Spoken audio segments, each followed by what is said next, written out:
దొంగే దొంగ దొంగ అన్నట్లుగా ఉంది. వాళ్లే కరెంటు ఛార్జీలు పెంచి వాళ్లే ధర్నా చేస్తూ ప్రజల్ని ఇంకా మోసం చేయడానికి చూస్తున్నారు.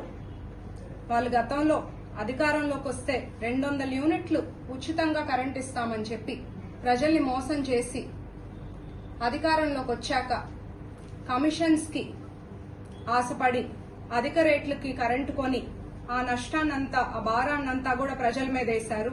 అది ప్రజలు ఎవరూ మర్చిపోలేదు. ట్రూ అప్ ఛార్జెస్ అనే ఒక ఎవరికి తెలియని పదాన్ని ఒకటి తీసుకొచ్చి సామాన్య ప్రజలు నెలకి 300 నుండి 400 కరెంట్ బిల్ కట్టుకునే వాళ్ళ దగ్గర నుండి 2000 నుండి 3000 రూపాయల వరకు ముక్కు పిండి వసూలు చేశారు. ఇది ఎవ్వరు కూడా ప్రజలు మర్చిపోలేదు.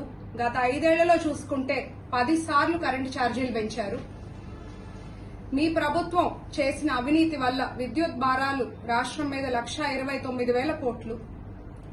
అంతకుముందు 2014లో చంద్రబాబు నాయుడు గారు అధికారంలోకి వచ్చినప్పుడు 22.5 మిలియన్ యూనిట్ల విద్యుత్ లోటు ఉన్నాము.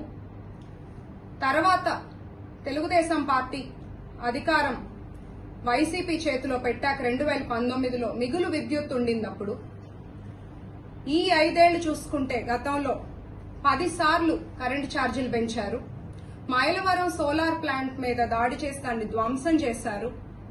చట్టవిరుద్ధంగా పీపీఎల్ను రద్దు చేయటం వల్ల 7,500 మెగావాట్లు తక్కువ రేటుకి మనం వచ్చే విద్యుత్ ఉత్పత్తిని కోల్పోవడం జరిగింది. అదే వాళ్ళని మనం ప్రోత్సహించుంటే ఇప్పుడు మరో 10,000 మెగావాట్లు మనకి అదనంగా విద్యుత్ ఉత్పత్తి ఉండేది.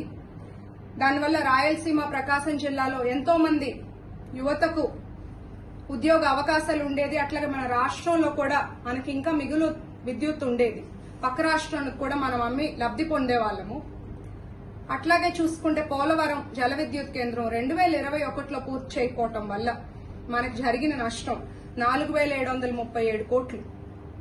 జెన్కో విద్యుత్ ప్లాంట్ లో విద్యుత్ ఉత్పత్తి తగ్గిపోయింది. దానికి ప్రధానమైన కారణం విజయసాయిరెడ్డి గారు నాసిరకమైన బొగ్గు సప్లై చేయటం వల్ల. అదే మంచి నాణ్యమైన బొగ్గు సప్లై చేస్తుంటే మనకు విద్యుత్ ఉత్పత్తి బాగుండేది.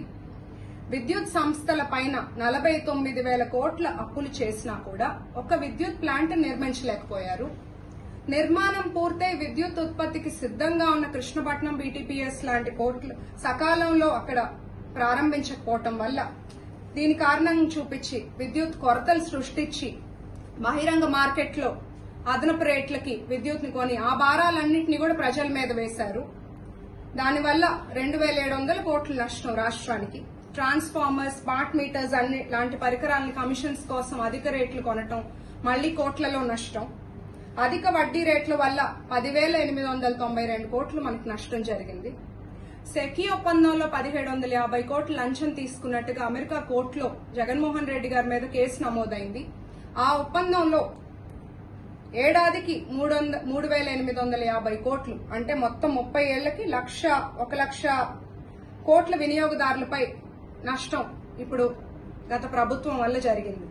ఇలాగా వాళ్ళు విద్యుత్ ఛార్జీలు వాళ్లే పెంచి వాళ్లే ధర్నాలు చేస్తుంటే ఇంకా ఎందుకు ప్రజల్ని మోసం చేయడానికి వాళ్ళ ప్రయత్నాలు విరమించుకుంటే మంచిది. నేడు రాష్ట్రంలో చూస్తే 20,000 మెగావాట్లున్న విద్యుత్ సామర్థ్యం గల ప్లాంట్లను అన్ని నిర్మించింది చంద్రబాబు నాయుడు గారు. దానివల్ల రైతులకు ఉచిత విద్యుత్ ఇవ్వగలుగుతున్నాము.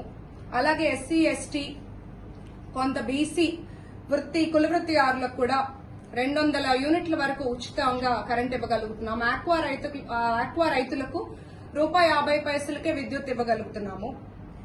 2022 నుండి 2024లో కరెంట్ ఛార్జెస్ పెంచాలని జగన్ ప్రభుత్వం రెగ్యులేటరీ కమిషన్ కి ఒక ప్రతిపాదన పంపించారు. దానికి ఆమోదం రావటం వల్లే ఆ కరెంట్ ఛార్జీలు పెరిగాయి.